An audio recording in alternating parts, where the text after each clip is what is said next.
Betel Nuts, Chapter 1 of the book Betel Nuts and Other Stories by SIMEON Silverio Jr. Huwag kayong maingay at baka mapasin tayo ng lolo. Don't be noisy. Grandpa might notice us, Borobot told his cousins Ray and Pabling. It was 1955, and they were all 8 years old. They were climbing the tamarind tree in front of their grandparents' house on Pipini Street in Sampaloc, Manila, Philippines. Borobot was about to grab a single fruit off the branch when a stone flew by his hand. The grandfather, Lolo, meaning Grandpa, Ambo, was shooting at them with his slingshot. He scampered down, warning his cousins. Dali, tinitirador tayo. Hurry, he's hitting us. Pabling was about to climb below Borobot, fell to the ground. Ray, in his haste, stepped on Borobot's head. Once his feet hit the ground, Borobot ran away as fast as he could, with Ray closely behind. Pabling was chubby and heavy, managed to stagger up and followed them. Aray! Ouch! Wailed Pabling. A stone from the slingshot hit his buttocks. He was crying as he crossed the street and went inside their house.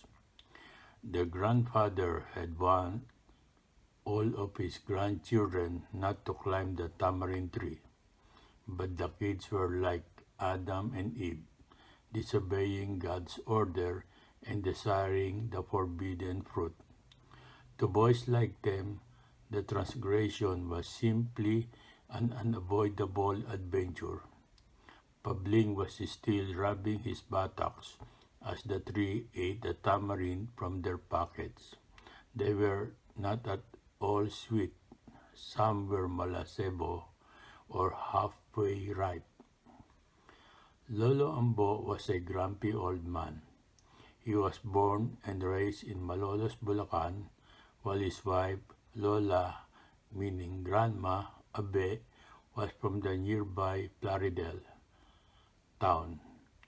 The two raised their family first in San Miguel, Manila, then along the shores of Parañaque, and finally in Pepin, Sampaloc, Manila. The clan lived in a cluster of houses on one part of the street. From the 1940s until his retirement, Lolo Ambo was a driver at the Metropolitan Waterworks system. Since his children and their families lived just across the street, his house was like an extended household. His children often visited him, and his grandchildren were used to staying and sometimes playing in his house or front yard. Whenever they gathered in his house, they would help prepare the betel nut concoction he enjoyed chewing.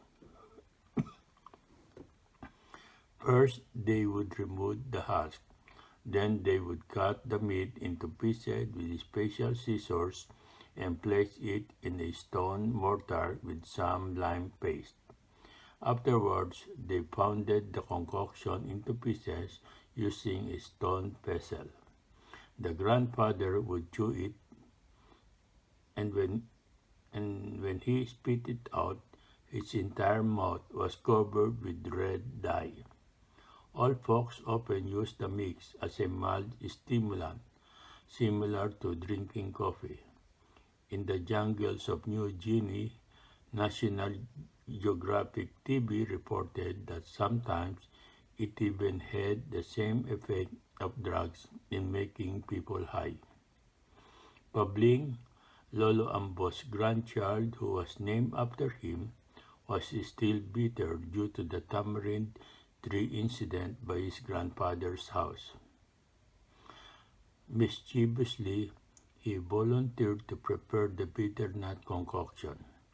When everyone was not looking except for Borobot, He put a hot native pepper called siling labuyo into the mix. Borobos tried to stop him, but it was too late. Mahuhuli ka niyan, you'll be caught, Borobot warned Pabling. But his cousin was more clever than he appeared. Pabling wrapped his mix in a piece of paper and waited for the right time to put it with the mixes the others had prepared. The next day, their grandfather picked up the mix, put it in his mouth, and suddenly wailed in disgust. No matter how much water he consumed, the burning sensation on his tongue remained. By that time, Pabling was safely ensconced in their house, way beyond suspicion. Their grandfather had many suspects, after all. He had shot not only one, but many of his grandchildren as they tried to climb the tamarind tree. He could not figure out the culprit's identity. Pabling got away scot-free. He was smirking, boasting to Borobot at every opportunity. However, Pabling's elder brother, Pichi, overheard them talking about it. Pichi threatened his younger brother and told him he would report Pabling to their grandfather, but he never did. Their grandfather never learned who the culprit was. He passed away 2 years later in 1957.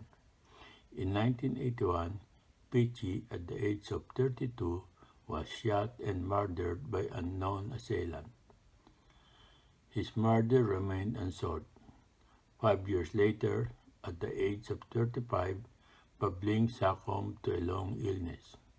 For the past 30 years since Pabling's death, the case of the siling labuyo in their grandfather's betel nut concoction had become a well-kept secret, known only by a single soul, until Borobot decided to write about it. The end.